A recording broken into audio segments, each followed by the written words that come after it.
할렐루야, 좋은 아침입니다. 매일 말씀 묵상에 함께 하신 모든 분들을 주 예수 그리스도의 이름으로 환영합니다. 오늘도 하나님 말씀으로 하루를 시작하시는 여러분과 여러분의 가정, 자녀, 학업, 일터 가운데 하나님께서 주시는 각별한 은혜와 평강이 충만하게 임하시기를 간절히 기원합니다. 8월 6일 수요일 말씀 묵상 시작하겠습니다. 오늘 우리에게 주시는 하나님의 말씀 빌립보서 4장 말씀입니다. 빌립보서 4장 19절 그리고 20절 말씀을 제가 봉독하겠습니다. 하나님 말씀입니다. 나의 하나님이 그리스도 예수 안에서 영광 가운데 그 풍성한 대로 너희 모든 쓸 것을 채우시리라.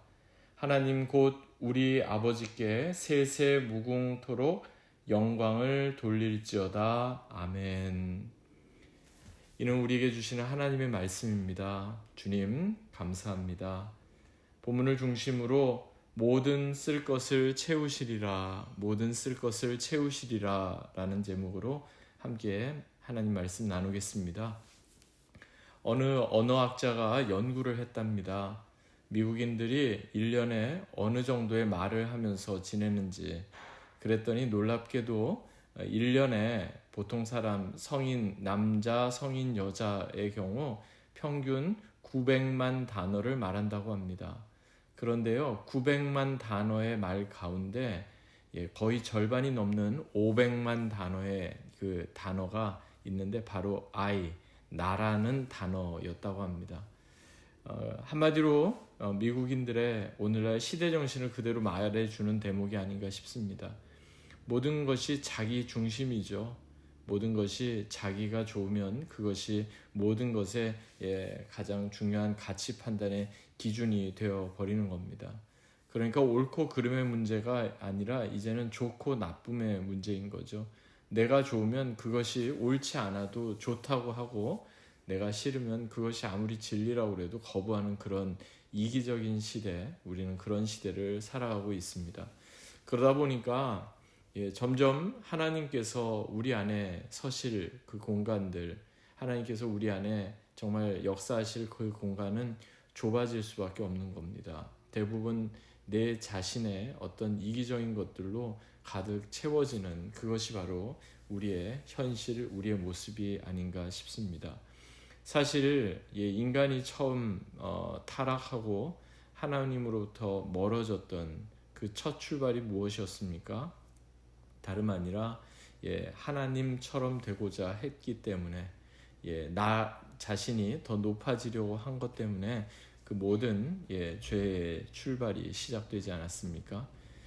하나님께서는 그럼에도 불구하고 지금도 우리에게 큰 은혜를 베푸십니다.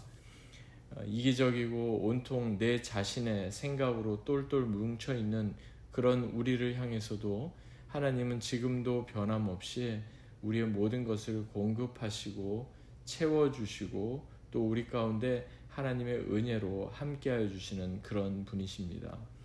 오늘 본문 19절 말씀 참 우리에게 너무나 은혜가 되는 말씀이죠. 나의 하나님이 그리스도 예수 안에서 영광 가운데 그 풍성한 대로 너희 모든 쓸 것을 채우시리라. 우리의 모든 쓸 것, 우리의 모든 필요를 채워주신다는 이 말씀보다 더 귀한, 더 소망이 되는 말씀이 어디 있겠습니까? 그런데 여러분, 곰곰이 생각하면 하나님께서 우리에게 모든 쓸 것을 채워주시는데도 우리는 왜 늘 부족하다고 생각하고 늘 결핍과 부족함과 어려움 가운데 그렇게 살아가는 걸까요? 곰곰이 생각해보면 하나님께서 채워주시는 그것으로 우리가 만족한 것이 아니라 우리 자신이 원하는 것으로 채워지기 원해서 그런 것이 아닌가 생각하게 됩니다. 하나님은 우리를 너무나 잘 알고 계십니다. 그렇기 때문에 우리에게 있어서 무엇이 필요한지 너무나 잘 알고 계십니다. 그런데 우리는 하나님께 우리의 니즈, 우리의 필요를 구하기보다는 우리의 어떤 원하는 것, 우리의 욕구, 그러니까 우리의 wants나 또는 desires 이런 것들을 더 많이 구하는 경우가 많습니다. 만약에 하나님께서 우리의 필요를 채워주심에도 불구하고 우리의 욕구가 충족되지 않았다고 여긴다면 어떻게 생각할까요? 하나님께서 나의 어떤 필요를 채워주시지 않는구나, 우리는 그렇게 생각되지 않겠습니까? 그래서 우리에게 있어서 중요한 것이 있습니다. 진정 하나님의 온전한 채워주심을 경험하기 위해서는 우리 안에 그릇된 것들을 비워내는 것입니다. 버리는 것입니다. 우리는 니즈를 쫓아서 살아가야지 우리의 wants 또는 우리의 desire를 쫓아서 살아가는 자가 되어서는 안 되는 것입니다. 갈라디아서 5장에서도 나오죠. 육체의 소욕과 성령의 소욕에 대해서, 그 첨예한 대립에 대해서 말씀해 주고 있지 않습니까? 그리고 육체의 소욕은 곧 성령의 소욕을 거스린다. 한마디로 하나님과 원수되게 만든다. 그렇게 말씀하고 있습니다.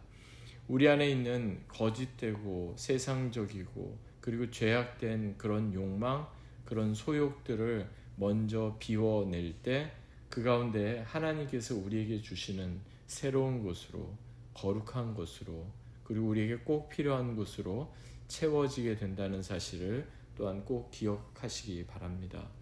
또 한 가지 우리가 생각해야 될 것이 있습니다. 하나님은 우리의 모든 필요를 아시고 우리의 모든 것을 채워주시지만 또한 우리는 하나님께 구해야 한다 하는 것입니다. 하나님께서 알아서 해주시겠지, 거기에서 그치는 것이 아니라 하나님께 우리의 필요를 구해야 하는 것입니다. 자식이 부모에게 정말 필요한 것을 구하면 그 부모가 아무리 악해도, 그 아비가 아무리 악해도 생선을 달라 하는데 뱀을 줄 수 있으며 떡을 달라 하는데 돌을 줄 수 있겠느냐, 예수님 말씀하셨습니다. 우리의 필요를 구할 때 선하신 하나님께서 우리에게 가장 좋은 것으로 주십니다. 복음서에서는 우리에게 성령을 주신다, 그렇게 말씀을 했습니다. 또한 하나님께서 우리의 모든 필요를 채워주시는 데는 목적이 있다는 사실도 우리는 깨달아 알아야 합니다. 단지 우리의 필요만 채워지고 우리의 욕구만 충족되는 것이 목적이 아니다 하는 겁니다. 하나님은요, 우리를 통해서 또 다른 필요가 있는 곳에 그러한 은혜들이 나눠지기를 원하십니다. 그러니까 우리에게 하나님께서 은혜를 주시고 우리의 필요를 채워주심은 결국 우리로 하여금 또 다른 사람에게 하나님의 은혜가 나눠지고 또 그들의 필요가 채워지는 그런 통로 역할을 하기 위함임을 우리는 기억해야 하겠습니다. 결국 이 모든 것의 최종 종착점은 우리 자신이 될 수가 없습니다. 우리를 통해서 또 다른 사람에게도 하나님의 은혜가 드러나고 하나님의 아름다우심이 증거되는 그러한 하루로 오늘 하루를 살아가야겠습니다. 다시금 이 말씀을 우리의 마음에 되새기십시다. 그리고 우리의 모든 것을 채워주시는 그 하나님께 우리의 모든 것을 맡겨드리십시다. 예수님께서 마태복음 6장에 이렇게 말씀하셨죠. 공중의 새를 보라, 심지도 않고 거두지도 않고 창고에 모아 들이지도 아니하되 너희 천부께서 기르시나니 너희는 이것들보다 귀하지 아니하냐. 아멘. 그렇습니다. 우리의 모든 것을 아시는 그 하나님께서 그리스도 예수 안에서 영광 가운데 그 풍성한 대로 우리의 모든 쓸 것을 채워주시는 그 놀랍고 풍성한 은혜를 누리는 귀하고 복된 하루 되시기를 주 예수 그리스도의 이름으로 간절히 축원드립니다. 아멘. 기도하겠습니다. 하나님 아버지 감사합니다. 우리가 세상을 살면서 부족함과 결핍을 느낄 때도 많이 있습니다. 그러나 하나님, 그리스도 예수 안에서 영광 가운데 그 풍성한 대로 우리의 모든 쓸 것을 채워주신다는 이 말씀을 붙잡습니다. 또한 하나님께서 우리의 삶을 지금까지 에벤에셀의 은총으로 이끄시고 앞으로도 임마누엘의 하나님으로 우리 가운데 함께 하심을 우리가 믿습니다. 오늘도 이 말씀 붙잡고 믿음으로 승리하며 공급하시는 하나님, 채워주시는 하나님을 경험하는 귀하고 복된 하루가 되게 하여 주옵소서. 감사드리며 존귀하신 주 예수 그리스도의 이름으로 간절히 기도하옵나이다. 아멘. 오늘도 우리 가운데 모든 것을 채우시는 하나님의 귀한 은혜를 누리는 귀하고 복된 하루 되시기 바랍니다. 주의 이름으로 축복합니다.